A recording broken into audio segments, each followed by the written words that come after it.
Welcome to the Espresso Show, the #1 rated pregame, intermission, and postgame show this side of the Mississippi, south of the Arctic Circle, north of the equator. And we have a lot to get into tonight. The Philadelphia Flyers are playing a later than usual game against the Utah Hockey Club. And I'm here to break it all down with your friend and mine. Well, Bundy will be here later, but your friend and mine, Anthony SanFilippo. Ant, how are you feeling? How you feeling, fella? Yeah. Oh, look who shows up after the show goes live.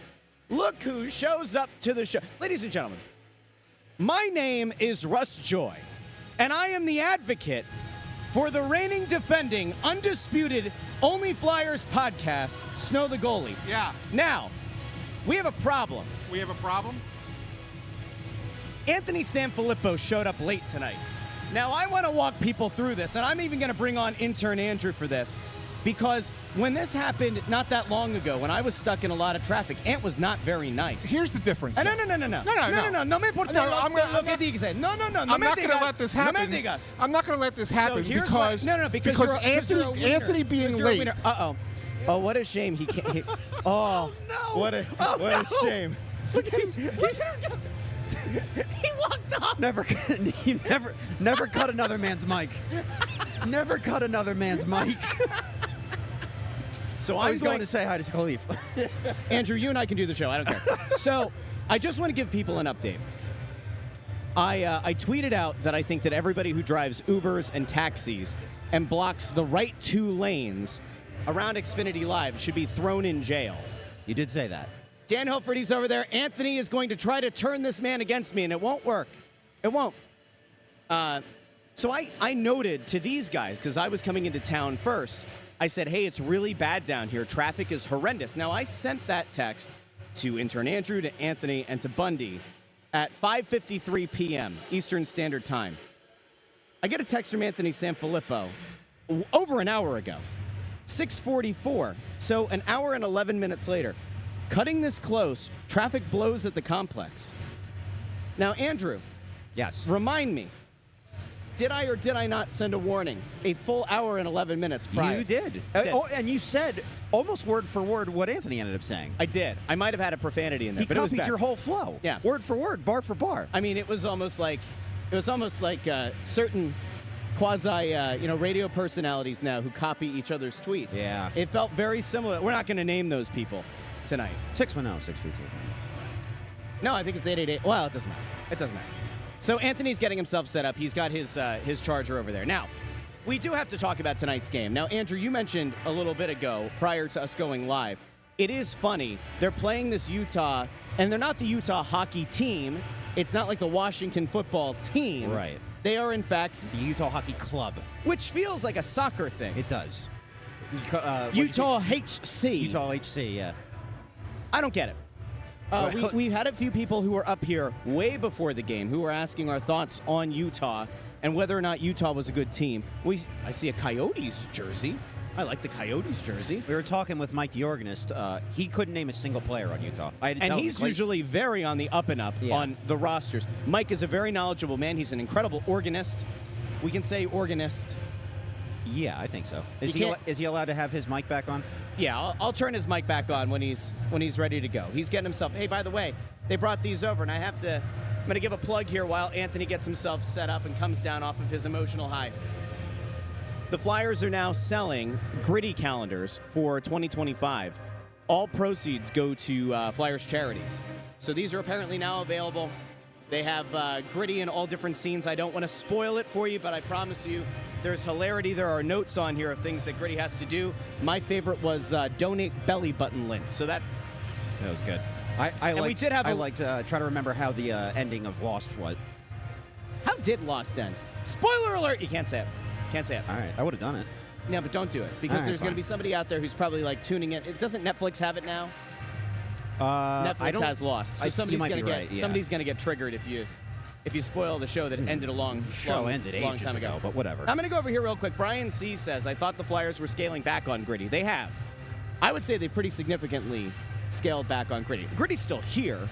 The chaos corner's right down here. Now, I have beef with Gritty because in the last game, it was a tight game. Things were starting to go awry, and Gritty started shooting silly string at people. Yeah. And I was like, it shouldn't be happening during the game. Like, let that happen during the breaks, in between whistle, not during the game. Is it just me, or is he a little bit less of a social media presence now?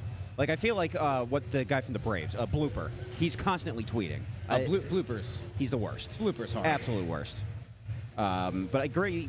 Bloopers like a bad sinus infection. You just want to get rid of him, but... I knew that sinus infection is PG. I can't say the thing that I actually want to say about Blooper, but a sinus infection could be reoccurring. Yeah. Could keep popping up. Blooper is a cold sore on the mouth of Major League Baseball. That's fair. I think we could say that. Is he just boycotting the show? No, he's getting in. I think he wanted me to feel the real pain here and have the people cry out with hope that he was going to join us. He's going to get on. And if he doesn't, he's in direct violation of the Press Row show.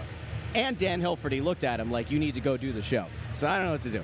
All right, let's go to some of the comments here, and then we'll actually break down what to expect from tonight's game. One that, in theory, the Flyers should be able to put together a nice effort tonight. I would say, yeah. One would think. A heartbreaker against Boston. We'll get into that in a little bit. But this would be a nice one to kind of get things back on track the right way. Utah played yesterday also, didn't they? I did not look. I think it's a back-to-back for them also. You double-check that. Okay. ECW and WWF says, Sixers win, Eagles win. Can Flyers complete the Philly Sunday sweep over the Utah hockey team? Hockey Club. Hockey Club, HC. They did play yesterday. They lost to... they beat Buffalo. They beat Buffalo. Oh, yeah. Buffalo, very revered and feared team. Watch out. In this National Hockey League. Watch out for the Ant's club. getting ready. Ant's going to start replying to comments. Maybe I'll have to remove his privilege in StreamYard if this is going to be his tact now. Let's see. Did we have? Yeah, James Bond Flyers says the Utah Yeti. That was in play. I did see here, by the way, Jay Grebby saying, Andrew, what do you think of Penn State's college football playoff draw? Oh, it was a dream scenario. Think they got a better draw than Oregon? They probably did, honestly. The only thing that Oregon has that Penn State doesn't is an extra week of rest, but I'm being honest, kind of worked out for Penn State, but we're only focused on SMU right now. That's it. We.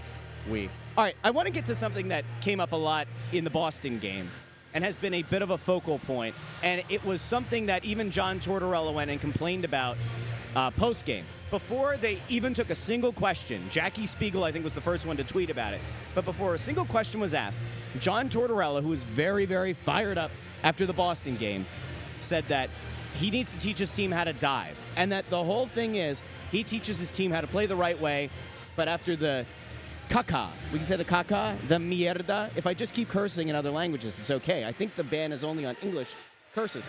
I'd have to read the fine print. Yeah, the shice that happened the other night, they decided, it's totally unacceptable. And he clearly felt like Boston benefited immensely on some of the calls. Yeah, the goal at the penalty at the very, very end was brutal. Just brutal.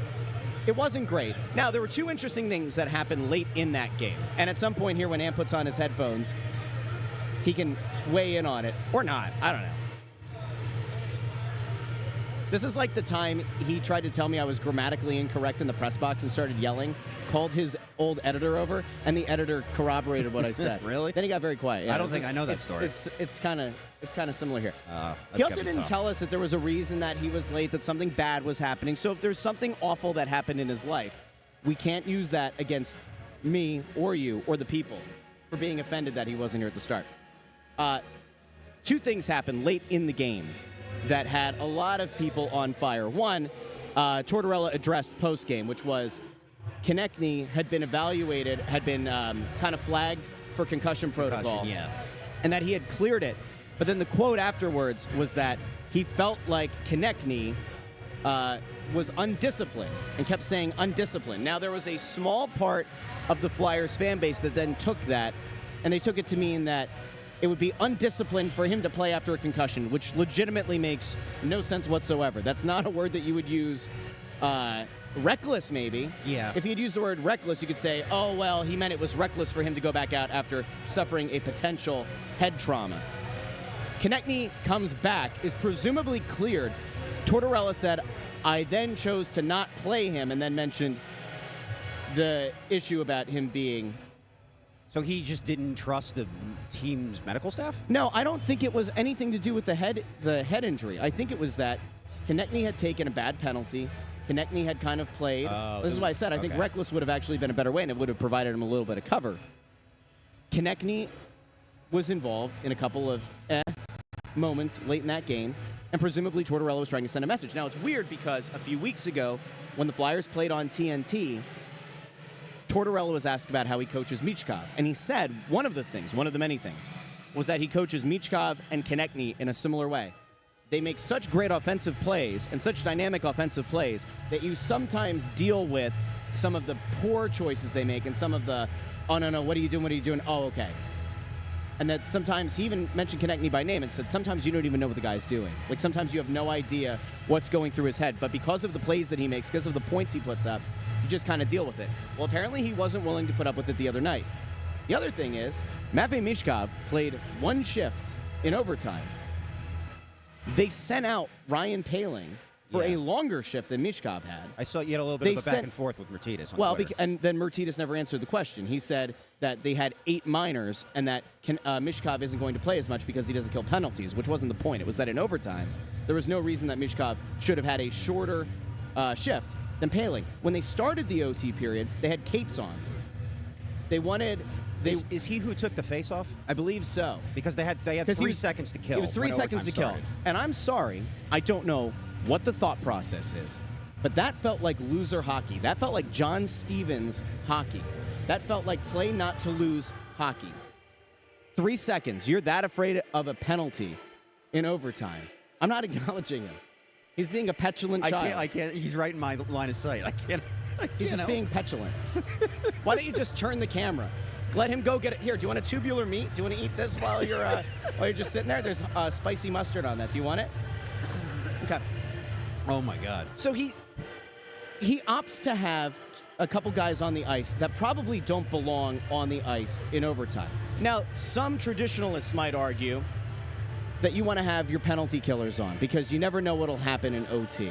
And I say it's total nonsense. And that's playing like a team that is overly conservative. Matvei Michkov is your most gifted offensive weapon, the guy who can execute at the highest level, the guy with the best vision on the team, and a guy who, by the way, was coming off a 3-point game against the reigning Stanley Cup champions. I didn't understand the strategy, and I still don't. 3 consecutive multi-point games now for Michkov. How he only gets 1 shift in overtime, I'll never understand. And why they decided that they had to put out penalty killers makes no sense. What? Are you okay? He's just taking a vow of silence in protest. It's actually I've never seen anything like that. It's actually kind of nice. I'm not gonna say that. I haven't been able to see all that. Like, you guys are saying free Ant. Ant is free to talk. He's just being Ant. I mean, when he's ready, I'll turn your mic on. He likes to dish it out. He doesn't like to take it. This has been many years of doing this show together. Are we good? No, I don't know. He probably wants an apology. He's not getting one. Anyway, he had an hour and 11 minutes notice that the parking was a bad situation down here, that the lot was bad. By the way, you know what just occurred to me the other day? By the way, on the for the Snow the Goal you guys did in the studio, I appreciate the shout out you gave me. By the way, I went back and listened, and you read the tweet that I had about the stat about Michkov scoring overtime goals. I can't believe how close we were. If only his name were Ilya Stills, it would have been Crosby, Stills, and Nash. That would have been the other 3. Okay, that's actually pretty funny. It just occurred to me yesterday, and I was like, oh, man. That's pretty good. What are the odds That's pretty good. That's pretty good. We have other developments for tonight's game. Okay. And Ant, despite his vow of silence orally, he's gone and typed away in the comments. 2 guys came off of IR today. One is Jamie Drysdale, who we talked about the last Press Row show, and the other is Sam Ersson. Right. They are both available tonight. Drysdale's an interesting case. Drysdale had not played particularly well. What was the undisciplined comment? Who knows? I don't know. Send it. Okay. You've been taking a lot of shots today. Yeah. It's okay. I don't mind. Practicing for his torts presser, looking like it will be a Mexican standoff. Well, the difference between this and the torts presser is he's actually physically here. He hasn't gone down there. Right. Well, the Associated Press. Okay. Drysdale. People are not happy that Jamie Drysdale's back. Yeah, I mean, it's kind of easy to understand why. Yeah. There was nothing about Drysdale's play at any point earlier in the season that gave you any kind of hope that he was going to build off of what we saw in flashes last year. If you go back a season ago, once the Flyers traded away Cutter Gauthier, they brought Drysdale, and the idea was quarterback at power play 1. There were good moments. You saw what he looked like with the man advantage. His 5-on-5 play was shoddy. You entered this season, you thought, hey, full camp. Now, he got hurt last year, but you thought, full camp, come in healthy, take the next step. Let's see what he looks like, not only with the man advantage. Like, let's see if he's improved his 5-on-5 play. Let's see if he can be a top-pair defenseman, probably with a Sanheim. He didn't look good.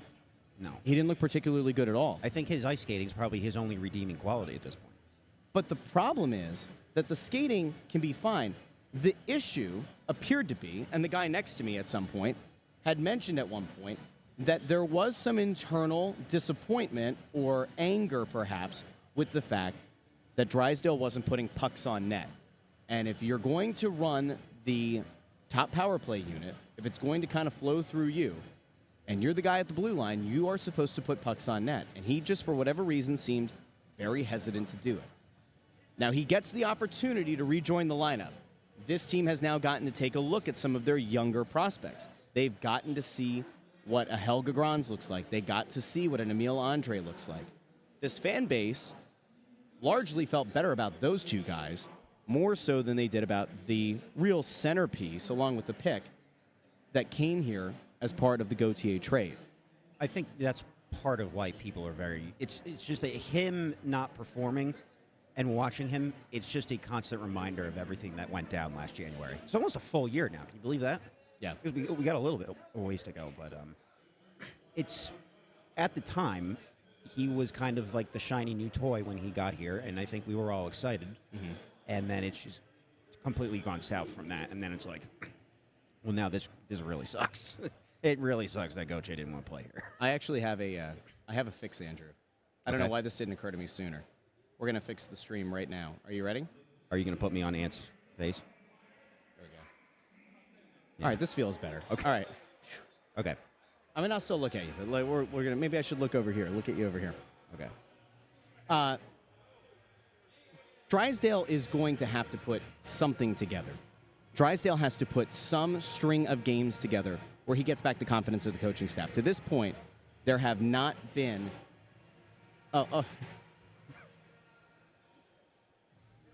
I'm going to put up a poll. I'm going to put up a poll on YouTube. Okay. I want to know from people, is Ant being petty or is this good content? I would argue that for the first 3 or 4 minutes of it, it was good content. And now it's just weird and petty. But we'll go to a poll over on YouTube. If you're watching on Facebook, if you're watching on X, you can't participate in the polls. That's why you always come in through the Snow the Goalie channel. But we'll throw that up on the poll. Where do you land on it right now? His vow of silence. It's a little petty. He's a monk. I think it was funny the first little bit, but now it's... Lucky says that Ant is flirting. Who's he flirting with? Do we need to let Maria... What's happening here? I don't know. Oh, because he's directly commenting to the people. Oh, is that what that must be it? He's trying to schmooze the vote. Is Ant... All right, here's the poll question. Is Ant being petty, or is this good content? We'll see where the people land. Petty, good content. There we go. Mark wants you to just apologize. You know what the worst part of it is, too? What's that? We could have, gotten a guest on here for pregame, which is the only responsibility he has for the Press Row show. It's not setup. It's not teardown. His one job is a little bit with the teardown. A little bit.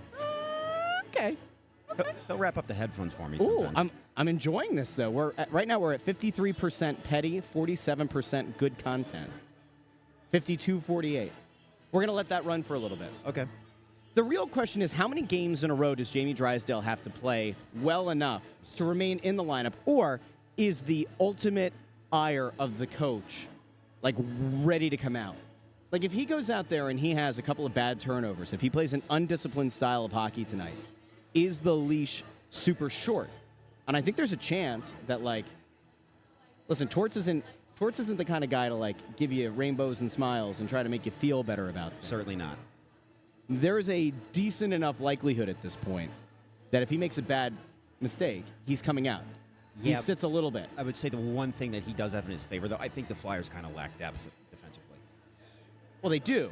So that's his saving grace. So you could make the argument that based on what I keep looking over here, but you're on Ant's shoulders, so I'll do it like this. Yeah, go ahead. I'm listening. The thing is that a lot of people felt better about Helge Grans and Emil Andre on defense, and it's going to be hard to get the fan base back on board. Now, if he does get power play time, which we're not sure of, if he gets power play time tonight, generates a point or two, then maybe all of a sudden things kind of come back and the universe heals again. Agreed. But you're doing the looking. You're doing the looking the right way. Yeah. All right. I'm going to go out to the comments here. All right. I'm actually getting annoyed by him. We're dying here. Rob Ski says, send Drysdale to Lehigh Valley. And do what? See, here's the conundrum the Flyers have. If they don't play him, right? He can't stay on IR if he's not hurt. Well, presumably, now that he's back off of IR and he's available tonight, he's no longer hurt. He's no longer injured. What is your alternative? You're not sending him down. You're not putting him on waivers. Now, is there a possibility that the Flyers are going to look to get what? What's that? What was that weird? Oh, you're making an extra head. He was poking out from behind me, my circle. That's kind of creepy. That's like a little bit stalkerish, and you. It was the speed at which he did it that really was bothersome. The issue that you run into if you're the Flyers tonight or going forward is if he's not part of the plan. Let's just say hypothetically, Jamie Drysdale is not part of the plan going forward, or that the coaching staff is really out on him, or if the organization is out on him. You can't just scratch him. It's a PR disaster. Right now, the only thing that's saving you right now is that Cutter Gauthier hasn't lit the world on fire. If Gauthier for Anaheim right now were performing anywhere near the level that Michkov has for the Flyers, the city would burn. The good news for the Flyers is that Gauthier hasn't looked particularly great consistently this season. If you're the Flyers and the idea is we don't like this guy or we don't think this guy is going to become what we hoped he would and what Anaheim may or may not have tried to sell them on the idea and the vision for, what's your alternative? He has to play. Right, that's what I'm saying. You need, the depth. Right now, he's a distressed asset. You have to at least get some good film out there. They're planting the seeds. Anthony talks about this a lot when he actually talks. You're planting the seeds at this time of year, and then you're hoping to cultivate those crops around the trade deadline in the spring. As of right now, if you have a total distressed asset that is an absolute waste of space and can't crack the lineup, or starts to get scratched and end up in the Chateau Bow Wow like Morgan Frost was last year, you're actively tanking any kind of trade value he might have had. I mean, the other front offices know, though, right? That's the other thing. Other front offices are very keenly aware of what's going on here. They are keenly aware of what happened at the start of the season. They know about the injury last year. They knew about the injury with Anaheim. They can go back and watch film and see that he was a mostly underwhelming player who at times looked like a guy who's playing not to get hurt. He needs good film. They have to do some kind of a, what's the word? When you are trying to build somebody back up. Reinvigorate? No. Rebuild. When you're trying to build somebody back up. Yeah, when you're trying to, rehabilitation. You're trying to do an image rehabilitation for the guy. Because, a calendar year ago, when teams looked at Jamie Drysdale, including the Flyers, they believed that this guy was going to be a dynamic, great skater, can contribute, could actually put up points. He is not that guy right now. Right. We'll see what he looks like tonight. I mean, he's had a lot of time away. Depending on what you believe, he may or may not have been significantly injured. He may or may not have been very injured at all, and they were just trying to get a better look at a few of their young defensemen to see if any of them could compete at this level. Also, keep in mind that there are other players that have been in trade rumors for 12, 18 months. There is still that possibility out there that Erasmus Ristolainen could be moved at some point between now and the deadline, and if that's the case, you do need to get to see what some of the other guys look like. I think he's going to also. I think Ristolainen is probably going to be traded. There's a good enough chance. Risto's playing the best defense of his career. I'm actually going to move you back because I keep looking off to the side and I can't handle it anymore. Everybody's just going to have to look at Ant's mug. I'm going to move you back. Okay. You did a great job. This is not an indictment on you or the job that you've done tonight, intern. Thank you. You've done a great job. Some would argue a fantastic job. Here we go. While you're doing that, Yeah. our guy Greg, super chat. He sent a super chat. Yeah, he did. Shout thanks, out Greg. to him. Flyers with Drysdale, 15, 20, and 4. He's a minus 28. Without Drysdale, they're 14, 8, and 4. It's not a great number. Certainly not a great number. No, it's not. Now, there is a little bit of a skew in that, though. So if we're being fair, Drysdale's acquisition also kind of coincided with the slide last year, which a big part of that was just the defensive core issues. You had injuries to Sealer. You had Walker get dealt. The blue line kind of fell apart. The excellent goaltending that you had at the start of the season between Hart and Ersson had long regressed. So you have that sample size that he's tied to. When do the Flyers do their best? When have they done it the last 2 seasons? It's been at the start of the season. So since he barely played to start this season, he has not benefited from that nice little push that they have early on in the season. Oh, is that what it is? No, I'm just saying that it stands to reason that could be part of it, because they didn't really fundamentally change the blue line otherwise.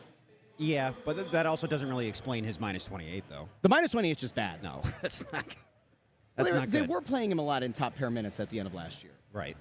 So, again, goalie regression could play a part in that, but minus 28 is bad. Plus, when you're on the power play and you score, you don't get that doesn't give you a plus, right? I don't think it does. I'm just looking at him again. I think it's just five-a-side hockey with it. Am I correct about that, or I am? Okay, that's good. He's not answering. He's just doing. This is weird. Well, people get to experience it. Greg said Drysdale did play the first 15 games this season. Played all 15? That's what he says. Did he? He was such a net negative for them. I don't know. He seems convinced, though. I mean, he very well may have. But what was the problem? Anytime we talked about Drysdale coming out of these games, even with Bundy, he'd say the skating is still there, but the rest of it isn't. The confidence is gone. The ability to perform in any meaningful way had long left him. His even strength ability was practically non-existent, and they started to kind of dial him back. I think they moved him down to the second power play unit before he got injured and came out of the lineup. So somebody clearly lost some sort of belief in this guy.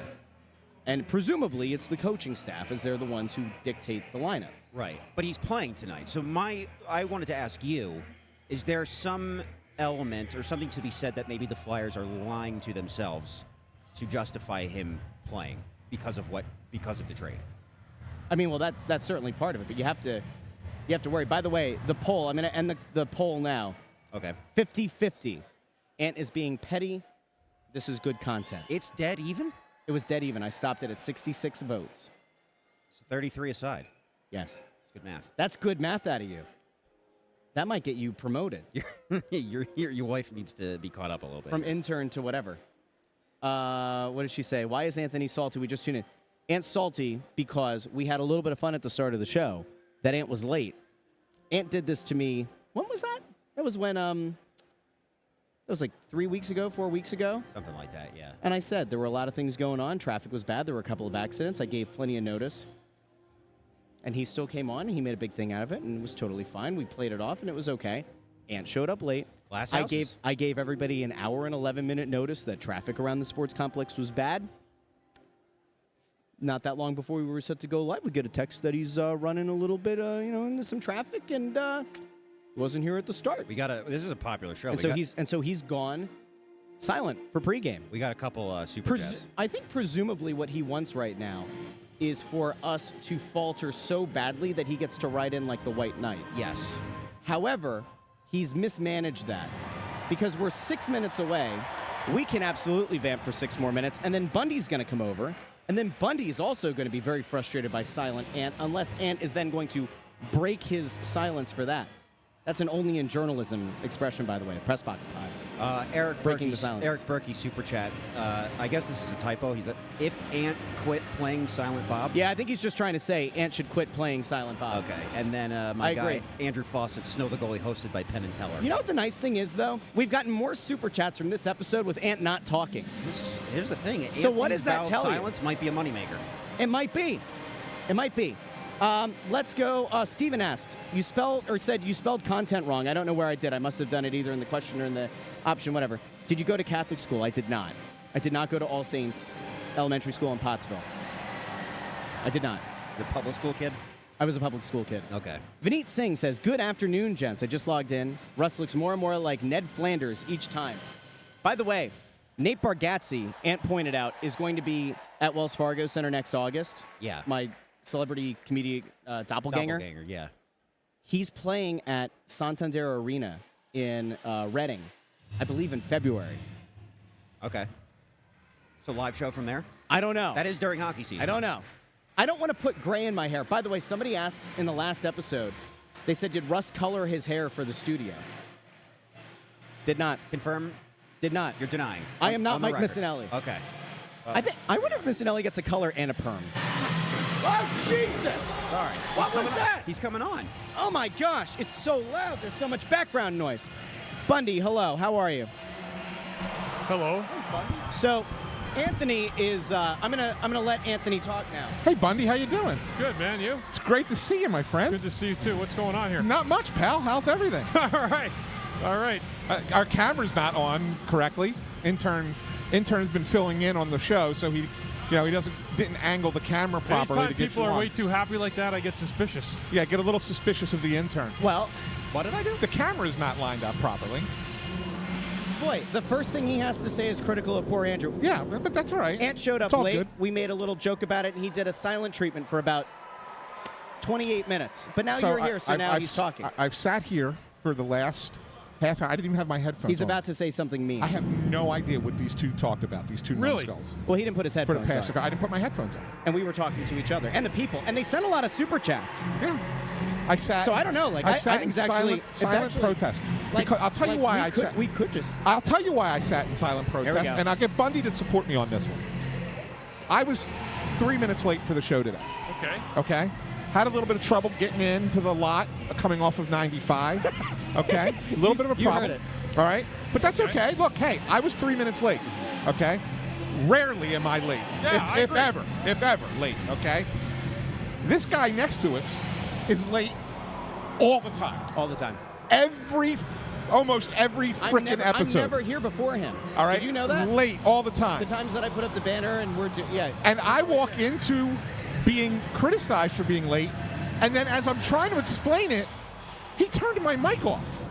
Was that a totally He fair and silenced you. accurate He representation? silenced my microphone. I think we're going to have to do Go a back clip. and look I at the think we're video. going to have to do a clip.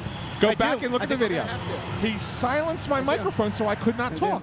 I do. So I walked off the set for about 5 minutes. Threw his headphones. I was hanging out. He threw his headphones. He actually Mike Missinelli the headphones. I did. Now, if I were Tyrone, I was hanging over there. I would file a formal complaint. Allegedly, I would file a formal complaint. I but stood I'm over not. there and talked to Dan Hilferty I was traumatized. for a couple minutes. Well, at least you get good conversation. I had a good conversation with Yeah. Hilf. Yeah. And then I came and set up my computer, and I sat here in silence while these two talked for 25 minutes. What actually happened here is Ant doesn't want to talk about the Utah Hockey Club. But unfortunately for him, we have to at least a little bit. Now, Bundy, when the Flyers are coming off the kind of game that they did, blowing a multi-goal lead late against Boston, Yeah. what do you think the reaction is going to be from the team? We know that Torts was fired up yesterday. He said that it was total nonsense, that he needs to teach his team how to dive. But how do you think the team itself will react, knowing that they blew that late lead, Yeah, I mean, I want questionable overtime tactics, but you get to come out against this Utah team that's not particularly great? I'll tell you what, I wouldn't look at them like that. I just got a stat from Tim Saunders on Flyers Radio that over the last, I think he said 3 weeks, Utah has the best goal differential in the entire league. Yeah, they've been really good. So, be careful what you wish for here tonight. This team is as scary as anybody because they don't have anybody that you look at. You got Clayton Keller, right? Clayton Keller's a good hockey player, but Clayton Keller is not Alexander Barkov, Yeah. where you really got to look around, or Matthew Tkachuk, or Brad Marchand. So there's a lot on the Flyers' plate today, but there's nothing you can say from yesterday that you're going to be a ticked-off hockey team. Great. Yeah. You got to execute on the ice. Best way to execute it would be to get the early lead in this game would go a long way. We need to get to predictions. Intern, do you want to go first tonight? I'll take the Flyers 4-2. 4-2. I will side with you again on the Flyers. But I think that there's a chance that this game is a little bit more high scoring than we expected. I think a Flyers 5-4 win. I'm also going to pick the Flyers in this game. I think that the Flyers are going to get an empty netter, but I think it's going to be a close game all the way to the end. And I will take the Flyers winning this one 4-2. I'm going to said go 4-3? everybody's going Flyers tonight, and that includes me. I'm going with the Flyers 3-2. I said 4-2. Yeah, I was thinking 3-2 too, but I think they might get like an empty netter. You said 4-2. He said 4-2. Yes. Okay. Got it. We'll put that out on Twitter. So if you haven't done so already, dropping it in the comments with your predictions, we'll have the tweet going out, and you can reply there. We'll be back for first intermission, second intermission, and post-game here. If you haven't done so already, subscribe to Snow the Goalie on YouTube, wherever you get your podcasts. And we will talk to all of you. Let us know how it goes. Very soon.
Welcome into the Press Row Show, the number one rated pregame, intermission, and postgame show this side of the Mississippi, south of the Arctic Circle, north of the equator.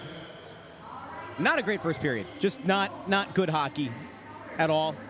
I guess we shouldn't be surprised. Not only did we have to prepare ourselves for a later than normal start, which is just brutal going into the Monday scaries, right, Bundy? Getting ready for the work week. We had to wait an extra half hour. And the wait maybe wasn't worth it, was it? 7:30 is a rough time to start a game. We used to have those when my first couple of years. They were all 7:30 and 8 o'clock. But you know what the thing of it was, Bundy? The thing of it was, back in those days, you had those 7:30 starts, but they always started at 7 on Sundays. Yes. They started early. 6 o'clock Sundays. Or 6 o'clock yes. even on Sundays. Yeah. Never 7:30 on a Sunday. You know, it's funny. I remember my first couple years when we played at the Spectrum. I remember driving in. Eagles would play at 1 o'clock. And we'd have to get there by like 3:34, right? Yeah.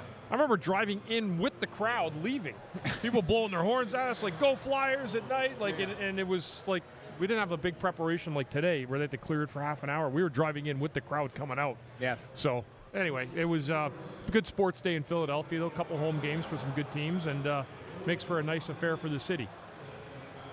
Well, you want to say that was a good game for the Eagles. I mean, it's a win. They won, but boy, it was not necessarily a good game. It wasn't, but you know what? They'll take the win and move on. And a game that they could. You were there, right? I didn't go today. Oh, okay. No, I didn't. I thought you were going to, though, weren't you? I was, and then Okay. I realized my son had found a companion to go with. Oh. And he went to the game, and I just said, I'm going to get ready for this one. Was it a lady companion? It was. Attaboy. All right. He's doing well, 18. Yeah, he's doing well. Bundy Jr. over there. All right. Yeah. All right.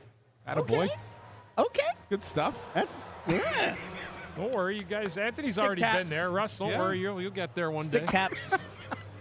You'll get there. All right.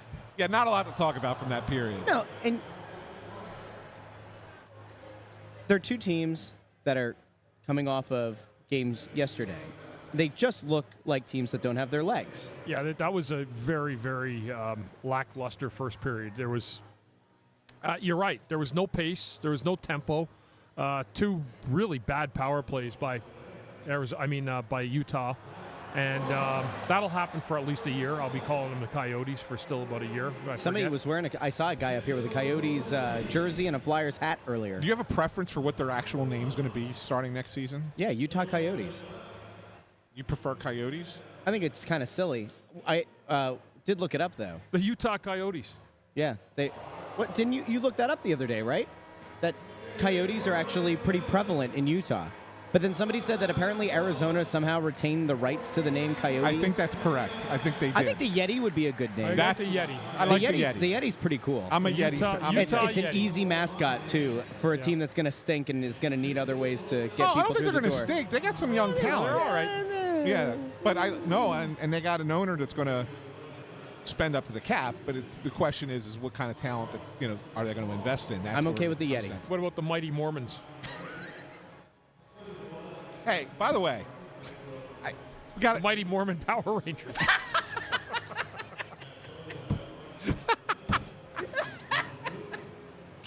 Oh, Bundy.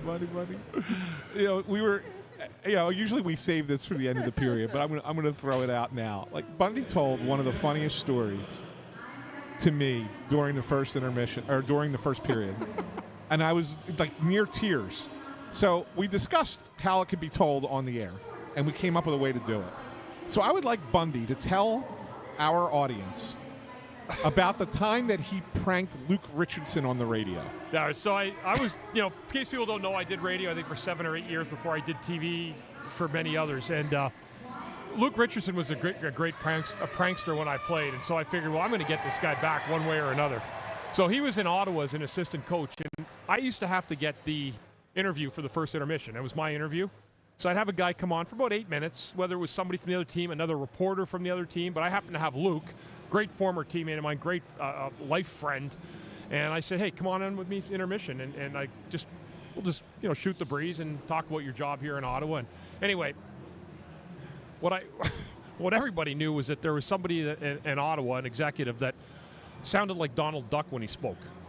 And I had I had brought Luke Richardson, and I told Tim Saunders, my radio partner at the time, what we were going to do. And I said, let's pretend we're going to bring Luke on a minute before we're actually live. So this administrator for Ottawa, I won't mention any names, would have been Luke's boss.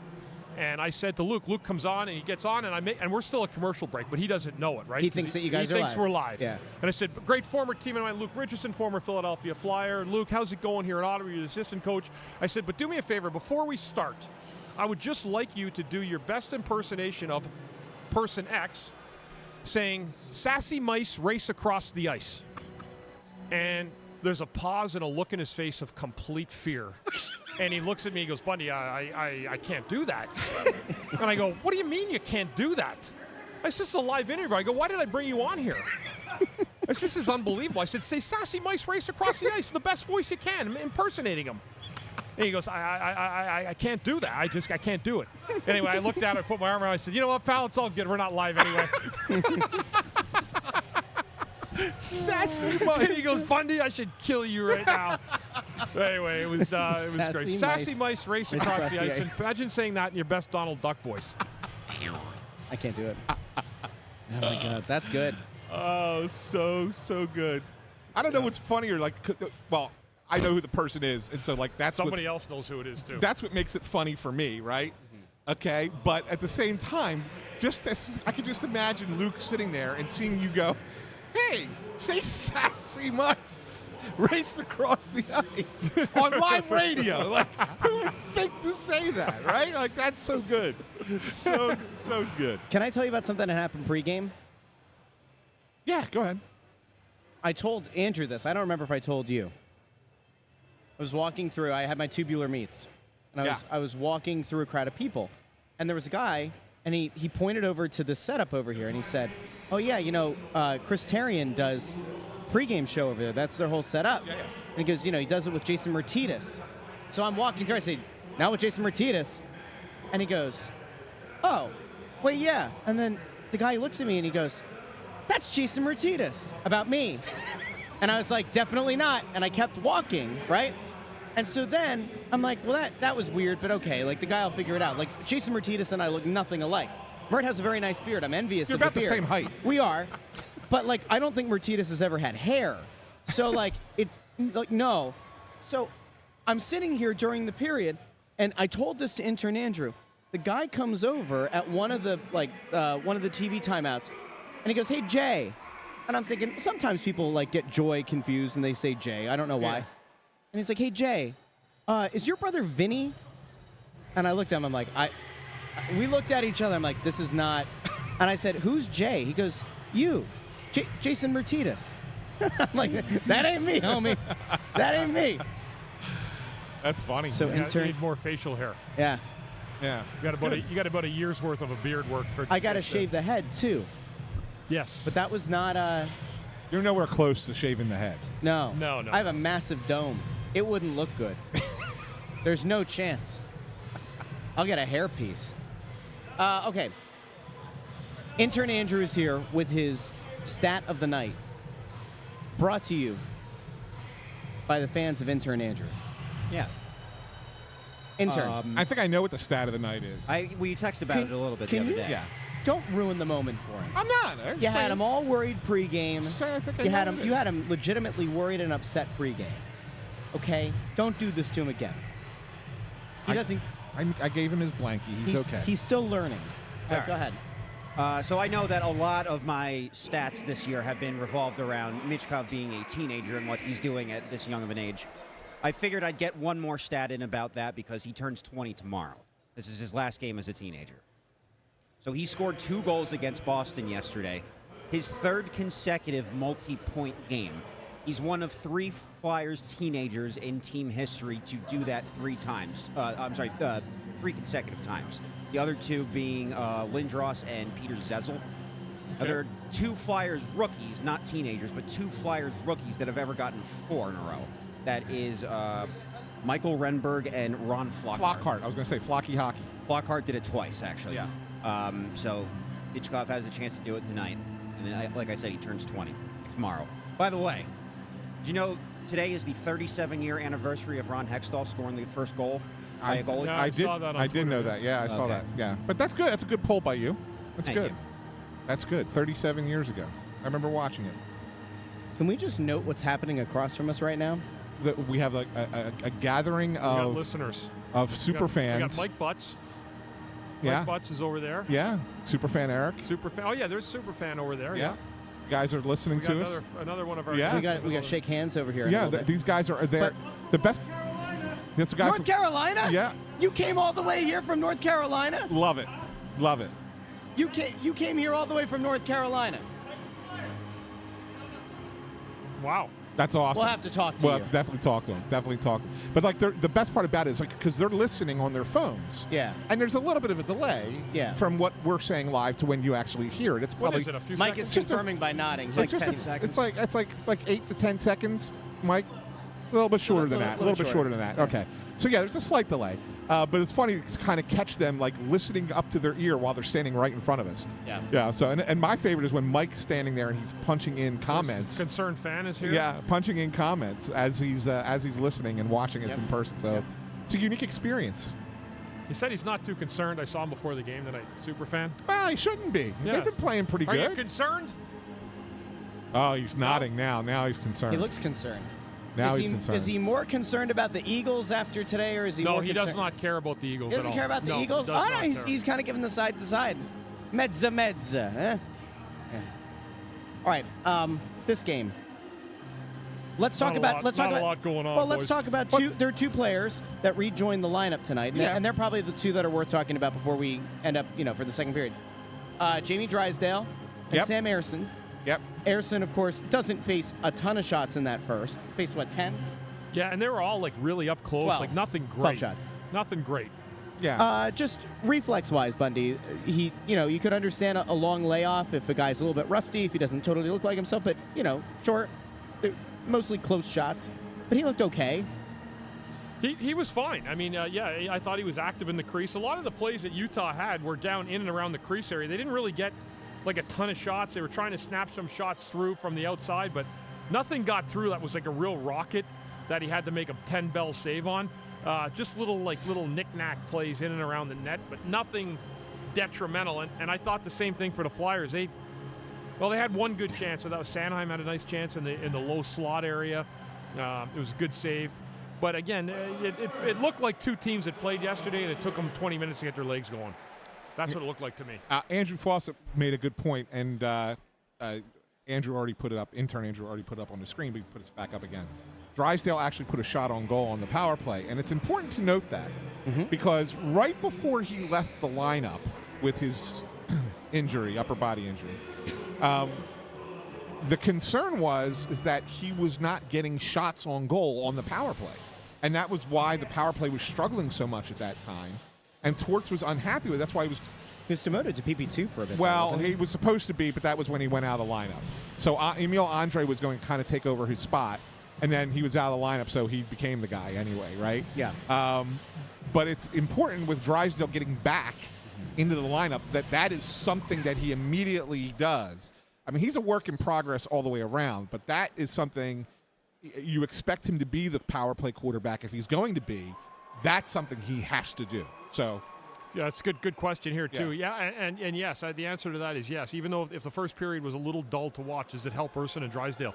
Yeah, because the speed wasn't so torrid that you're saying, oh man, like they're trying to catch up and figure out the pace. It wasn't. It was actually, if you're coming back from injury or you're just getting back in after whether it's an assignment to the minors or injury or you're a healthy scratch, this is a good game to come back into and play the first period because there was no pace to it. You can allow your body to kind of flow with it. yeah, and feel your way back in a little bit. Yeah. I know we only have 3 minutes left, but I did want to ask you guys a question based off of what Torts said after the game yesterday.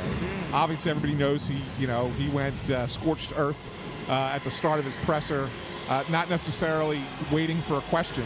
He actually comes in with, let me start, which you know that you're in for a treat when that happens. But when he starts talking about the diving, I think everybody's assuming that he's criticizing the officiating with that. And maybe there was some criticism of the officials kind of in it.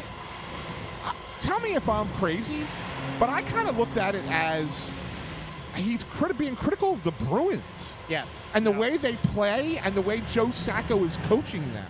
And I don't know if there's something that goes back to when Sacco was a coach of Colorado back in the, like 08, 09, 10. Right. And that was a bad Colorado team. If there was maybe something there between Torts and Sacco, who knows? Like, I have no idea. But it just seemed to me like that was more of a complaint. Well, I know Joe Sacco. You and played Mike's- with him, right? Yeah, and I know him and Mike Sullivan are great friends. And I mean, John Tortorella and Mike Sullivan would go fight a war together if they could. Right. So it was just weird. Like, I felt like it's one thing to sit there and criticize the refs. Okay, fine. But to sit there and say that, I don't coach diving, maybe I should, and, this bleep that's going on the ice, it's ridiculous. Like, I took that as a complete shot at the Bruins, not less at the referees. Yeah, they were. When you actually, now that you mentioned the diving, it sounds like he was more ticked off at the actual at the Bruins than they were at the refs. It's one of those games yesterday, right? Like, there was a couple mystery calls. There was like the Garnet Hathaway one. That was awful. That was penalty horrible. on Hathaway was awful. That was ridiculous. He never touched the guy, so that was a bad call. But if you look at the way the Flyers played that third period, they were reaching for everything. Yeah. And so when a ref sees that reaching and they see one stick penalty, the guy does it again, it gets built into his head. Yeah. Well, and that's the other thing. The other quote that he said was, I teach my guys not to embarrass the refs, to play an honest game. So when you're saying that, what's embarrass the refs mean? That you're you're putting them in a position where they're going to be the ones to take the heat from the fans. Right, exactly. That you're going to put them in a position to make a bad call by throwing yourself to the ground. I don't think it's a Boston-specific thing, though. I feel like diving has been up this year across the board. Well, I mean, that is in every sport, right? Basketball, soccer, you got it all the time. Soccer? Are they diving there? No, not really, no. Oh, come on, man. They step on landmines in that sport. It's ridiculous. Guys look like they're half, completely, they can't move. It's always great on a very gentle tackle when it looks like the dude's been sniped from 200 yards away. And then he's up 3 seconds later running 100 miles an hour again. Yeah, ridiculous. Yeah. Ridiculous. All right, well. It's not ridiculous. The second intermission show, which we'll be back doing at the end of the second period. Intern Andrew will be back with his trivia time. What? Just Brandon Ficara. Yeah, Bundy, that's got a naughty word in it. Oh, you can't bring that up. Oh, whatever. I didn't see it. I thought it said shoot. And on that, we'll be back. Sassy mice. Sassy mice race across the ice.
Welcome into the Press Row Show, the number one rated pregame, intermission, and postgame show this side of the Mississippi, south of the Arctic Circle, and north of the equator. Your team, your town, your Philadelphia Flyers are currently losing 3-2. And Anthony SanFilippo is going to tell you during this show why none of the goals are Sam Erson's fault. Well, 2 of them bounced off of Flyers. Yeah. And the third one was a power play goal that was one of the prettiest passing plays you'll see by the Utah hockey team. So, Yeah, it's not their name. hockey club. Thank you. This is the Kamala of our time. Just going to call it the Utah HC. Yeah, but you know what the funny thing It is? sounds like a soccer team. So, Yeah. you know, I do the AP stories now. we and know. I got a message during the game because, like, they saw what I started writing, and they said, "Oh, you can't refer to them as the hockey club." Why? They refer their style is just Utah for every reference. But that's not right. That's what they said. Their reference is Utah for every reference. They are not calling them the hockey club. They should have had a nickname ready. They don't should get. have. I'm sorry. Since when does the Associated Press get to dictate what somebody's name is? They're not dictating what their name is. They're dictating with the style that the written word is being presented in. That's their name. Their name is the Utah Hockey Club. Yeah, but they're saying. The Associated Press needs to show respect to the fine folks of Utah. Just saying. Intern and I were having this conversation. Do you think that their merchandise is going to be worth, is actually going to be worth something someday? Because it's the 1 year run. Presumably they'll have a new name next year. No, because So the inception of the team. I kind of think it will It be. just says Utah. Like, it doesn't say anything Yeah, special. but it's a 1 year run. You know what I mean, Bundy? Like the Washington football team was a 1 year run. So you would think that, like, all right, it's still a limited number of pieces of merchandise, and you get 10, 15 years from now. I'm not saying that people should actively go out I and buy wonder if Utah that Hockey actually Club. became part of the. It had to become part of the financials, right? You would think so. Yeah. Well, we'll just buy these jerseys this year, and then we'll have a nickname next year. We'll Exactly. buy jerseys again. Yep.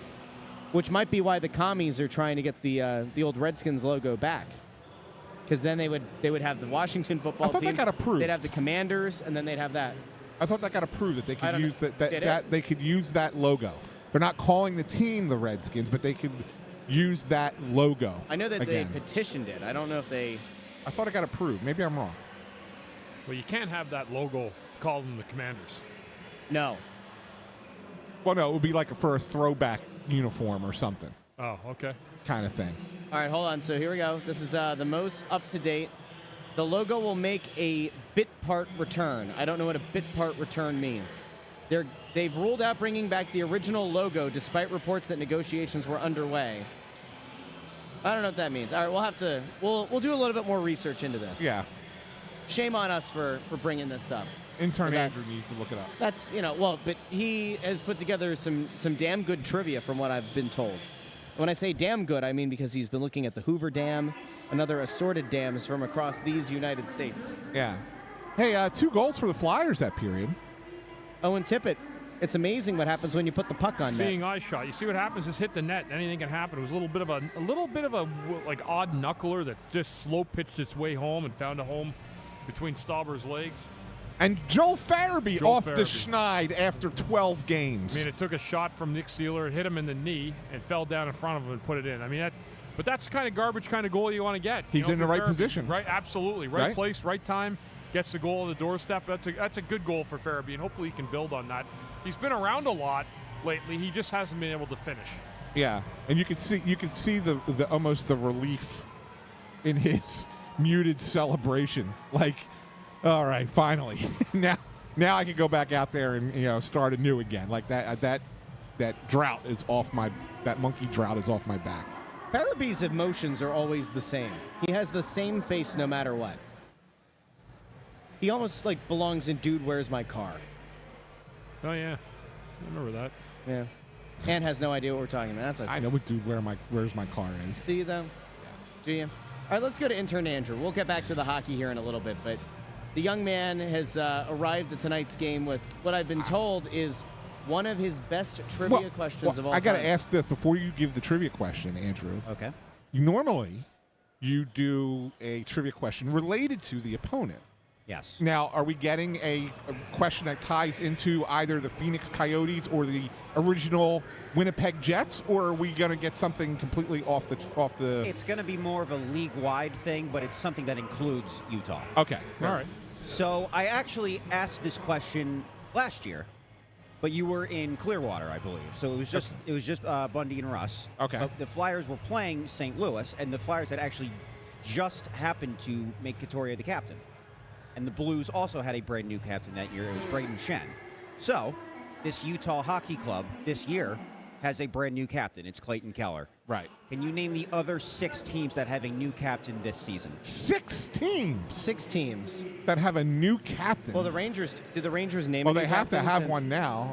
They don't. They didn't name one yet, right? No. Not So since I was Trouba's- going to Trouba's say, I was researching this question when we were here Thursday night. I was sitting here. It was the first time that every single team had a captain since 2010, and less than 24 hours later, the Rangers traded Trouba. So the other team that didn't have a captain last year was Seattle. They were with the Flyers. So with you saying that, Seattle has to be one of the 6. Correct. Jordan Eberle. Okay. Oh, we're just naming the teams. Well, Stamkos left Tampa, right? He did. Yes. That's so also is there a correct. new captain? There must be. Hedman's a new captain. That right? is correct. Okay, that's 2.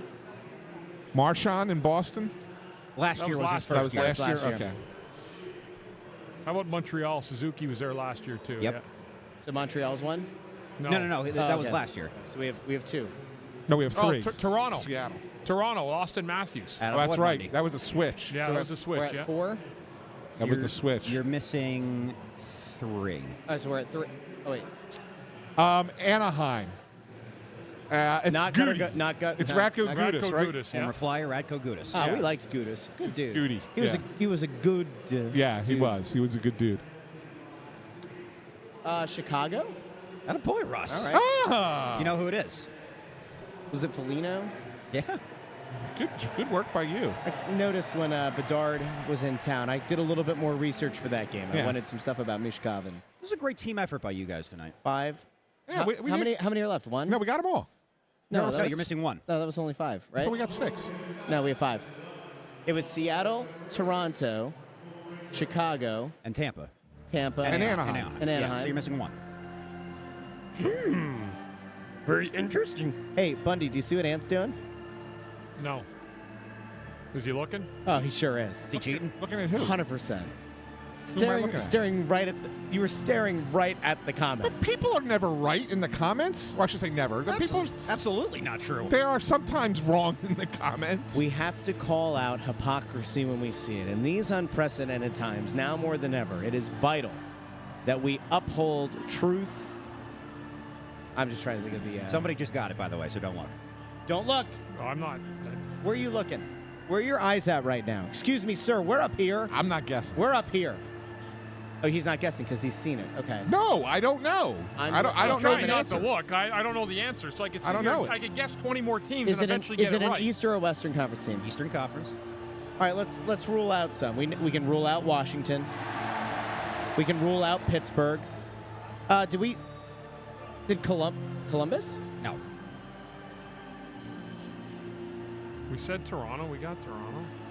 It wouldn't have been the Devils, Islanders. I believe this guy's a former #1 overall pick, if I'm not mistaken. So we can rule out the rest of the Metro, right? So it's the Atlantic. Team in the Atlantic. Okay. Former #1 overall pick. If I have that right, yeah. Let me make sure. So it's a team from the Atlantic. Yes, I was right. So, former #1 overall pick, who's a captain this year. In the No, Atlantic Division. it's Buffalo. Oh, Rasmus Dahlin. It's Buffalo. Yeah. Rasmus Dahlin. Yeah. There we go. Good job, Bundy. Good job, guys. Yeah. Yeah. Good team effort. Stick taps. Good work. And you're right. Darlene was the #1 overall pick. Yes, Yeah. okay. All right. That's a good trivia, Andrew. Good stuff. Nice job, That young kept man. us going for a while. So Yeah. I understand, Russ, What? that we can announce, although we're not saying exactly which date yet because we don't officially know yet, but we can announce that we are going to have a return engagement of the intern elf Ah, yes. with another poem. I have, in fact, been informed that the elf is returning. Although, Bundy, we were talking about this the other night. Or no, Ant, maybe you Ant weren't wasn't here. here. Ant wasn't here. We were talking about, do we have intern Andrew dress up as something other than the elf? Some people threw out the idea of dressing him in a full onesie. We talked about, having to put the shorts on over the... Putting antlers on him and Yeah. Rudolph the Red-Nosed Reindeer. As long as he doesn't dress like Fridge in that video with Goalie last year, Oh, my God. That was where scary. you could see everything. Yeah, that's why you put the shorts on. We talked about Andy Reid not letting T.O. just wear the tights. Oh, I like this. Rob Ski with a great idea. 12 days of Snow the Goalie. Oh, there you go. That would be tough to do. Nah, it's only 12 things. You had to come up with like 30 for the... Heat Miser's a good one. We did. Jay You Grevy put mentioned Bundy, Heat Miser. I Bundy said Heat bombs Miser. in there. I don't want to have to go get another costume. Can I just use the one I have? Let's really taking an easy way out on things. I'm writing you an entire poem again. What about the pink bunny outfit? I never Oh, got from that. Christmas Story. Yeah. Deirdre. I might be able to Pink find that bunny. outfit for you. Pink fine. bunny onesie. I could probably get that outfit for you. More of an Easter I thing. have a couple. No. But it's from no, Christmas no, Story. No. Christmas Story. From A Christmas Story. Everybody's saying they want the pink bunny costume now. Well, in a stunning turn of events, I've actually never seen that movie. You know what? You and Peter Forsberg It's should watch only it on. together. It's only been hold on on. 24 I hours got straight it. on TNT and TBS for the last 30 years. I know. I got it. It's my fault. It's What my if fault. we dressed like stuff from Christmas Carol? From like a Christmas Carol. We could do the Muppets Christmas Carol. You guys can be it's Waldorf and Statler, right? Or Waldorf and Stadler. Stadler. And they play Marley and Marley. You guys would be perfect as Marley and Marley. We could do Yukon Cornelius Jack. Yukon Cornelius. Yeah, Yukon Cornelius, yeah. That movie was out the other night, by the way, on NBC for the first time in many years. Frosty? Rudolph. Oh, Rudolph. Yeah. Didn't he also do one with Frosty? Why would they pull that thing off the air? Like, It's probably insensitive to somebody. I don't know. Which one got pulled off the air, Rudolph? they just put it back on the other night. insensitive to reindeer. He had a red nose. The reindeer games were cruel. They were cruel. They bullied a great reindeer. It was so great. And I think it was Blitzen. I never trusted Blitzen. He was kind of a jackass, more of a donkey, if you will. I think his mother was a mule. It was very sad. Okay. That's too good, man. It really is. It really is. Fantastic. Oh, man. Oh, I do actually have something that is important for us to talk about. Pregame, I showed Was everybody. this what I was supposed to remind you about? Yeah, I got it. Okay. So, we were given pregame some of the the gritty calendars. All the proceeds of those calendars goes to Flyers charities. They're available at flyerscharities.com. Great pictures. We also have. Although that's a little update. frightening. Yeah, just don't show the people because they need incentive to get it. All right, that's just one. That's just one. Okay. Just show the January one. Gritty dressed as the New Year's baby. Yes. So we do have news about the Flyers Carnival, and it is actually good information for people to have. They are starting tomorrow, the sign and snaps go on sale starting tomorrow. Those things sell out quick. Yes. So that's the thing where you meet the players. And I've been told... And you get your picture taken and an autograph. I've been told that Mishkov is going to be one of those people. Obviously, that's going to be a very highly coveted opportunity. So that's available. And then let me see. I have the email here. So the carnival is taking place on Sunday, February 23rd.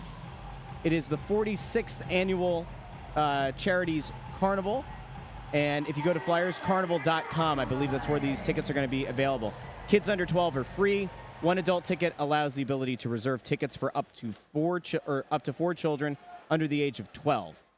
So they're going to have all kinds of stuff, a lot of good stuff. And Russ in the dunk tank. Russ will be in the dunk tank. I've already committed to it. Here's just a little bit of info about the sign and snaps. They are the best way to ensure fans can meet their favorite Flyers players. They include 1 photo and 2 autographs with the player of your choice. Up to 6 people can get into 1 photo. Fans can look forward to meeting the first chance to meet new players: Matvei Michkov, Ivan Fedotov, Emil Andre, and Alexei Kolosov. That has been confirmed by the team. So if you go to the carnival, this is a thing that people like to buy ahead of time. That's good. And it goes on sale starting tomorrow, starting on Monday. Great. Good stuff. FlyersCarnival.com. Yeah, we'll be there. We will be there. Mishkov will be the hot item at the carnival this year, I would imagine. Yeah, and Sean points out something, and I had heard something similar, although I didn't have it exactly this way, but that his line at the team meet and greet was so long that the people who got in line, that was the only signature they got. Really? That's how long his line was. Wow. Well, I mean, that's what happens when you have an elite young player that people can get behind. Yeah. It actually kind of speaks to just how hungry this fan base is for a winner. Correct. Mm-hmm. Correct. Yeah, big time. So we only got a minute and a half here before we head off into the third period. Bundy, you're coming off of 2 losses. I know you got a point in Boston, but, you get one of those 4 points, and you probably felt like you could have gotten all 4. Yep. How do you look at this and say, you really got to come back and get the 2 here? You need the 2 points tonight. Like, you don't want to go into the rest of this week be like, okay, now we're really reeling a little bit. You want to be in the win-loss column, not the overtime loss, but the win-loss column, be a couple games above there. That'll be a good feeling. But you've got to dig in here. You've got to really dig in the third period. And how do we do that, Russ? You have to have a good first 5 minutes of the period. That's exactly what's being said. I've been told the first 5 is pretty important. Set the tone in the first 5 by making strong plays, north plays, and then let the rest of the guys fill the gaps in behind that. But that's the formula, the first 5 minutes. Next goal wins? Next goal wins. There we go. Wow. Next goal wins. Well, what our scores? So 3-2 is officially out for the Flyers. Yeah. 4-2 is out for the Flyers. 5-4 That's yours. remains in play. Remains in play. And actually, I mean, if they're going to... There's a chance. Yeah. There's a chance. It's been a weird game. We'll be back post-game. If you haven't done so already, subscribe to Snow the Goalie on YouTube, wherever you get your favorite podcasts. We did an episode in the Snow the Goalie studio late last week. So if you haven't checked that out, it's on YouTube. Beautifully produced, wonderful video in the studio. We will be back post-game. Everybody stay out of trouble. We will talk to all of you shortly.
Welcome into the Press Row Show, the number one rated pregame, intermission, and postgame show this side of the Mississippi, south of the Arctic Circle, north of the equator.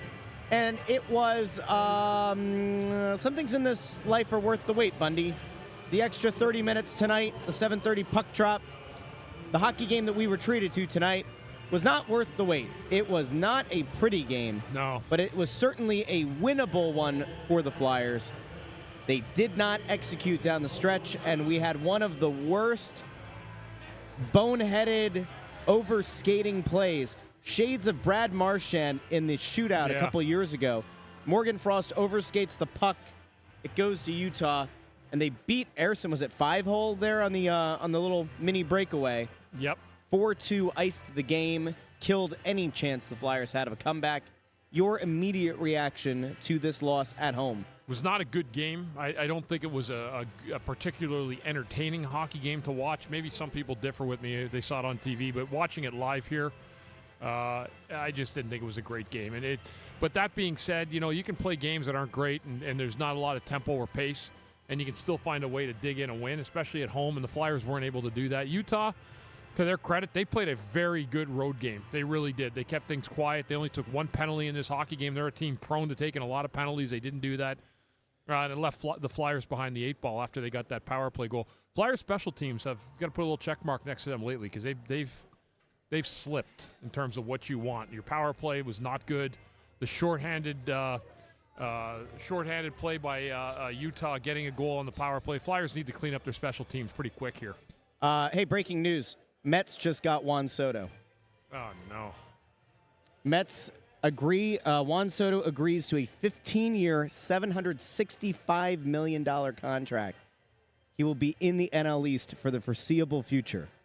Now, Ant is in the midst of finishing a story for the Associated Press, but we'll get back to the hockey here in a second, but that's just like one of those, intern Andrew looks like he's seen a ghost. I imagine this is what intern Andrew looked like when he watched Oregon lay the smackdown on Penn State. Yeah, basically. Your thoughts? Because I think I said to you a little bit ago, weren't we just talking about Juan Soto? People know me during the game. I've actually been and it's nothing against the Phillies. My kids are Phillies fans, but I've been a lifetime Yankee fan. Man, this is a blow. It really is. I'm shocked that It's actually stunning. Now I can't. It's okay. We'll get over it. He's in the NL East. He's not in the AL East. But if you're a Phillies fan, that's a kick, isn't it, Anthony? Well, I don't know if it's a kick. They're a better team now with him on it, the Mets. Yeah. It would certainly are. You got to see what else they do. They had a lot of free agents lost in pitching, but it certainly makes that lineup better. It'll be interesting to see what happens now with are they going to re-sign Pete Alonso as well? It's a lot of money. Yes. Well, it's a lot of years. 15 years. Yeah, but he's only 26. So it's still a lot of years. Yeah, but he's got a decade. 10 of those years. Assuming he stays healthy and all he's that, going to be good, right? Yeah. And he's going to transition to DH eventually because he's not a very good defensive outfielder. But yeah, look, you kind of knew it was going to be either the Yankees or the Mets. All along. You heard Middleton said it a couple weeks ago. He wants to stay in New York. Dave Dombrowski. More power to him. Get ready to run it back, baby. Hey, Juan Soto went to the Yankees last year, and they didn't win. It doesn't guarantee anything. Would have helped if Judge was hitting too, but whatever. Well, in the playoffs, he didn't hit at all. Really does make that Harper contract look like quite the bargain for the Phillies. Right. Think in about comparison. that. In comparison. Harper's contract is a bargain. But Harper is 6 years older. See what we do here on the Press Row Show? Well, Russ is going to turn this into wait till the Rush Joy show happens, whatever the next time that happens. Monday. The show's now officially going. The show is officially going Monday, Wednesday, Friday, 8:30. Wherever you get your podcasts on YouTube. Tomorrow he'll be standing up. And he'll have had 4 cups of coffee, and he'll give you this. I'm actually going to get up at 5 to do my writing so that I can spend more. And he'll do. And this will be what you get. Oh, the New York Mets! They got Juan Soto. Where's Dave Dombrowski at when this is happening? I can't believe it. This is the most unbelievable thing that's ever happened to Philadelphia. He's getting you back for tuning him out in pregame. I know he is now. That's what it'll be tomorrow. God, I wish I could have. I will say that Citizens Bank Park is right over there. And all we've been fed, if you're a Phillies fan, for a few years now, is that everything's great, the vibes are immaculate, and the team has vomited all over themselves 2 postseasons in a row. They're afraid to make any kind of material changes on that roster. And now the Mets, who are a mess, but still have an owner that is willing to spend a lot of money, as do the Phillies, they went out and they made the biggest splash possible in free agency. The Dodgers continue to circumvent the basic tenets of baseball, and Major League Baseball and Rob Manfred don't have the huevos to stop them from doing so. They continue to get stronger. Hey, and what exactly are the Phillies going to do? Oh, maybe they're going to move Nick Castellanos. Nah. That'll really make a difference. We'll get to that. Oh, Alec Boehm. Jonathan I T. can't wait wants to to know if see we're the gonna number talk about 3 hockey. starter we get for him. That's going to be great. And then Dave Dombrowski is going to go up there looking like Mr. Rogers from Temu.com, and he's going to try to sell everybody on how the Phillies are back to being a legitimate World Series contender. I just saved everybody from having to tune into your show tomorrow. No, so there we go. this is a good The reason for them to Ace tune. Rothstein show? Stop. Hurtful. The rest of the show on YouTube. Yeah, but look, 8:30 a.m. Yeah, look, this Thanks is for the plug, though. That yeah, was nice. you got it, no problem. Alex Town is triggered by the fact that we've now. Listen, the game sucked tonight. What do you want? What analysis would you like about Utah Hockey Club not an and the enjoyable Flyers? game. So two there's- teams that didn't have legs playing on the second night of a back-to-back. Sam Emerson looked okay at times. What would you like? Yeah, look, What you can't blame the goalie for any of the 4 Two goals. goals. Morgan Frost two goals. overskated a puck. Yeah, but okay, so we're gonna pick on Morgan Frost. I mean, he made a mistake. It was a critical mistake. But the 2 goals that started off the game, you can't really blame the goalie. One was a redirection from Couturier, hit his stick and went right 5-hole, and then the other goal hit the back of the skate of Risto. I mean, stuff happens in a hockey game. And then I didn't really like any of the process that went on for the Flyers in this game. I don't think there was any methodology at all to what they were trying to do. It just felt like they were playing hockey. And I don't think Utah was any better, to be honest with you. I'll throw one to you, Bundy, because I see a lot of people commenting on this in the comments. What was your thoughts on the first game back for Jamie Drysdale? I thought he was okay. He's fine. But he was just okay. Well, he almost. okay. I mean, he almost It was had a just goal. okay. He had a goal that was called back because of goalie interference. So there's like a good moment. That was a momentum shifter for sure. Well, that was And that it was the was- key moment in the game Because I mean, that was going to draw you level, That was and it was great. also a good boost for his morale. I heard a But couple people saying he was like dynamic tonight. Like, come on. I didn't see that. Yes, no, I did not see that No. at all. No, I didn't see that at all. I saw Charlie O'Connor made a tweet I saw earlier that he thought he was great in this game. Essentially, and I'm like, it was okay. He was great relative to the shell of a player that he was early in the season. Yeah, he got a The pretty skating- good the skating amount of was ice there. Time. A good amount of ice time. 18:47. I mean, you got to. This was but if I was saying earlier, but if you're gonna break into a game like for the goalie and for Drysdale, this was a game to do it in. There was no pace to this game at all. There was no like it was just not. Wasn't a great game. It wasn't a great game. If you're gonna come in and play, you want to play in a game where there was a no hitter. There wasn't a whole lot going on. It was an easy game to break back into, to be quite honest with you. was that like a baseball reference? What's that? You called it a no hitter. No, it was a no. It was a no hitter. I know what that there means. wasn't a lot I mean, of I know hits, that there was not a lot of hits. Actually, the only time I really felt like the Flyers had any physicality was when the fourth line was out there, which I know you sit there and go, well, that's what the fourth line's supposed to do. But they're really the only ones who do it with any kind of consistency.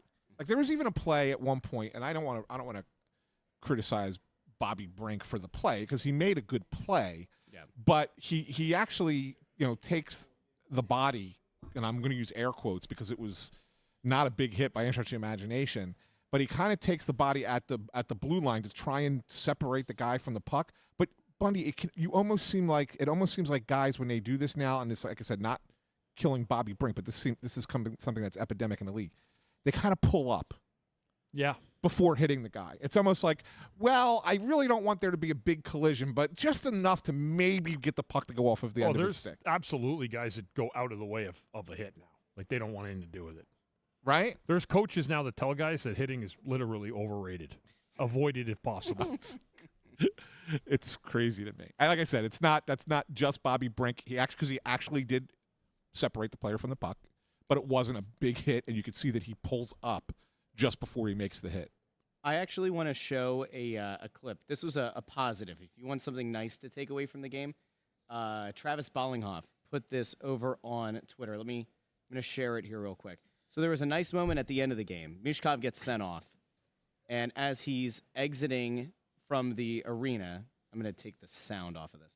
So as he's exiting the arena, he goes down the tunnel. We'll see if we could zoom this in a little bit. Sorry about that. Let's skip ahead. So he goes down the tunnel, and a fan hands something down to him. And This is great. This is like the game still isn't over. and the camera just catches it there a little bit. But Mishkov, as he's going down the tunnel, reaches up, grabs the thing, they hand a marker down. He signs an autograph on his way off the ice. And now, maybe I should have had the audio, but the kid knows business too. The arena as a whole, by that point in the night, was pretty mum. A lot of people had left by that point. I think after the fourth goal, that was pretty much it. The crowd erupted like the Flyers had just scored a goal. I know there's the language barrier. I know that there's the whole thing about expectations and trying to manage it and all of it. That kid has a good mind for how to kind of pay back this fan base that's embraced him very well. I do wonder, though, if he gets talked to about that. I don't think so. I wonder. I don't think so. It's because it happened in a loss as the game was going on. There's an unwritten rule that you don't do that. Yeah. But at the end of the day, why is it a rule? I agree. Why? If I was going out tonight, I'll tell you what, I learned a lot from tonight. If I were playing again and that happened, why not stop and make some kid's day on the way out? I agree with you. That's a paying fan. Yeah, especially if it's a kid, which presumably it was. It was a It kid. was. It was yeah. a kid. Like, I hope nobody says a word about it because he sure doesn't deserve it. You know, I mean, he's had a great start here.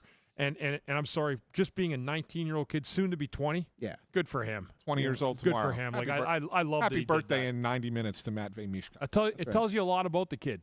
it does. You know, he's got his face bruised up there, a little bit of blood. I think from a scrum, looked like a burn, a sweater burn, like on his face. And he goes out, walks on the bench, goes down the bench, and then the little kid asks him for an autograph. Fridge, what do you think about Mishkov signing that autograph? Did you love that? He said he threw a good jab. As he was walking off. Sign an autograph. Yeah, there you go. You see, that Fridge liked it too. I loved it. I thought it was great. Yeah, no, I do. I just wonder because the game's going on. Exactly. It doesn't cost anything to be nice. And you know what? I know the game was over. There was 16 seconds left. There wasn't 3 minutes left. If somebody would have said something back in the day, who would have addressed that with you? Would it have been the coach? It would have probably been management. Would have been Clark. Clark, you would have been general manager. Yeah. Okay, he would have said something. Okay, just curious. I don't think that's not a Danny thing. Like I don't think Danny will say anything. I don't think so. But I was just curious as to who that person. The other thing too is that I'm looking at it as a maybe it's a little too nice. I'm looking at it like a dad with a kid. Mm-hmm. I'm thinking of a kid, a 19-year-old. Like there's kids that are playing college hockey that are 19 that are juniors. Yeah. It's there's nothing wrong with that. You know, time, place, and score is what everybody's thinking. The Flyers lost the game at that point, but there was 16 seconds left. Everybody in the building was leaving. And if you can make one kid's day by signing that little guy's water bottle, then, good for Matvei Mishkov. I'll tell you what, I love watching what he did tonight. That was pretty cool. Many problems. Many problems with the best line of the night. That fan beat the carnival crowd. He sure did. What would Hitch say? Hey, Bundy, what would Hitch say? Is there anything to eat with that drink? I signed the hot dog. If you hand down that hot dog, I promise I'll sign it and give it back. As he chews it, it's gone. Hot dog's one bit. Kid's like, what about my hot dog? Next game, I'll get you a new one. Come back for Dollar Dog Night. You can get 2 for the price of 1. Oh, boys. Well, love how this stuff goes. See, we talked hockey, and you know what? For people that care and that complained, we gave you a couple minutes of baseball, too. 4 minutes of baseball. Brian Knowlton says, locker room cancer my rear. Remember, there were people. Those were Chiclets. bogus reports coming out of Russia. It was Chiclets. Chiclets has continued to run with it because they ran with it again like a week or so ago. You got to ask intern Andrew. He listens to that stuff. That Michkov was a locker room cancer? Yeah. I don't think I heard that. Yeah. I actually don't listen to them as much as you think I do. I occasionally will listen if there's a interview that I like, and I'll listen the first 2 rounds of the playoffs. Okay. All right. They've been kind of continuing. Russ, you need to get home and get some rest for the Rothstein show tomorrow. One last thing. I just want we love bringing up former teammates, and somebody was joking here. Sola63 says Branko got traded for forgetting the mustard. I heard. Any funny story for Branko Radivojevic? Branko was a funny guy. He was subtly funny though. I played with him for a very short period of time. Yeah, just that last season before you got traded, right? Yeah. Good guy. No, I don't. I don't even know what the Okay. mustard story is. So No, he was just joking about that. Oh yeah. But when I saw Hitch Branko's wanted name, mustard. I don't have a bad word to say about him, yeah, so that's a good thing. there you go. Hey, really quick, there were one or two other comments here that I think are worth touching on, and then we'll head out. Christian Durapose says, I wonder if the Flyers think Drysdale can be a fraction of a McCarr-type player, but it doesn't look like that'll occur. Skates well, but not tough on the puck in his end. I think there's a lot that has to happen with his game. He's still only 22. You don't give up on somebody at 22 years old, but he obviously went through the ringer a little bit in Anaheim, wasn't really coached well there, and he's got a lot of bad habits that are going to be tough to break. And you combine that with the fact that he's been injured so many times, and it's tough to really kind of get it going. He has to, if he stays healthy, kind of turn it around, because he was not playing well at all before he got hurt, before he went on the injured list. And so I think that, you still need to be a little bit patient because he is only 22. And Bundy, we hear all the time, just make a comparison to Travis Sanheim, for example, that it took him 500 games to kind of figure it out. But, I mean, he had his struggles earlier in his career. Big time, yeah. And I right? talked to Danny, and he actually alluded to that earlier when I talked to him about Drysdale a little bit. He said, listen, he came into a team where they didn't have a real structure. They didn't have a real plan. Mm-hmm. And you can put a guy in there, especially a young defenseman, man, you can get eaten by the wolves. Yeah. And I think, I don't want to say that he said that. He didn't say it in terms, but in a way, he's become more of a reclamation project, I think, than anything else. Yeah, than he was we're getting a dynamic player here. So that might be down the pike, but it's not here yet. You could see a lot of his raw abilities, but I think he needs some time and far more development. I have one last here that I want to go to, Bundy, and I'm going to throw this to you. Rob Greeley asks, does the team leadership have a players-only meeting this season? Is it relevant since they're in a rebuild? What would prompt the players-only meeting? Presumably like a losing streak or something that's been bad. It Would usually you have goes one? about 4 or 5 games when it goes that long, and then what'll happen is the door closes after the game. Mm-hmm. One of the players will be like, shut the door, and the coaches aren't allowed in. When the coaches try to come in, they're told to leave. And that pretty much tells the coaches, we don't need to hear from you tonight. We'll handle it on our own. And then you get a pass from the coach to sort it. And then if you don't, then you really start to hear it. Do you ever have a leadership meeting that isn't prompted by bad play? Is there like a mid-season yeah, meeting? You just go check in. I've been in teams before where I've been in the 6 or 7 man leadership group. I was in with a couple coaches. I was out with a couple coaches. It's all their pick. Craig Ramsey and those guys, I was always in those for years. And then when Hitchcock came, I was out of them, so I didn't really get too involved with any of that stuff. So, but player meetings, when there was something after, it didn't have to be the leadership group. It could be anybody that took the reign for those and tried to put a positive spin into the locker room in a team meeting. And just a little note here for you, Bundy. According to Ryan A., Branko's son, Luka Radovojevich, should be drafted this year. Projected late first round or early second. We'll keep an eye on him. Yeah. Appreciate that knowledge. A little tidbit. Yeah, thanks. Little tidbit there. There we go. The one thing I want to wrap with here is this. We were supposed to do 8 minutes. Yeah, no, but this isn't a question. It's just going to make a statement. They're in a real interesting spot right now because they were playing really well and still played really well both against Florida and Boston. Kind of, lost those games for very different reasons, but they played well in both those games. This is one where they didn't really play well, and now all of a sudden you've lost 3 in a row. Get a Columbus team in Columbus on Tuesday who's better than I think people realize. Just beat Winnipeg 4-1 tonight. Yeah, better than people realize. You're going to get that Columbus team Tuesday. Now all of a sudden, if that doesn't go your way, and you're in a 4-game losing streak, and then all of a sudden the questions start to come back again. And so I just think that this is an important time for the Flyers if they want to get things righted to right it this week. Because if not, I agree. It's right? a tough time of year, and you got a lot of stuff going on, so the Flyers got to be prepared. We will be back here for the Press Row Show on Thursday as the Flyers play host to the Red Wings. Now, there also, in theory, is going to be a regular episode of Snow the Goalie from the Snow the Goalie studio. We don't have a date or a time set for that yet, so keep your eyes peeled to social media.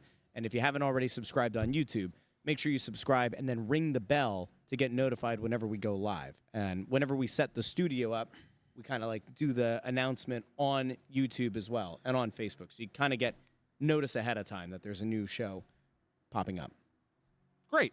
So Sounds good. all right, big thank you to everybody who joined us on X, Facebook, and YouTube. Thank you to intern Andrew for the stat of the night, Good job, guys. the trivia of the night, and helping me on that pregame. There was a lot of heavy lifting in that pregame, but I'm glad that Ant found his voice. And with that, it's time for us to end. Everybody have a great rest of your night. We will talk to all of you later this week here on Snow the Goalie, the Only Flyers podcast, and the Press Row Show. Talk to you all very soon.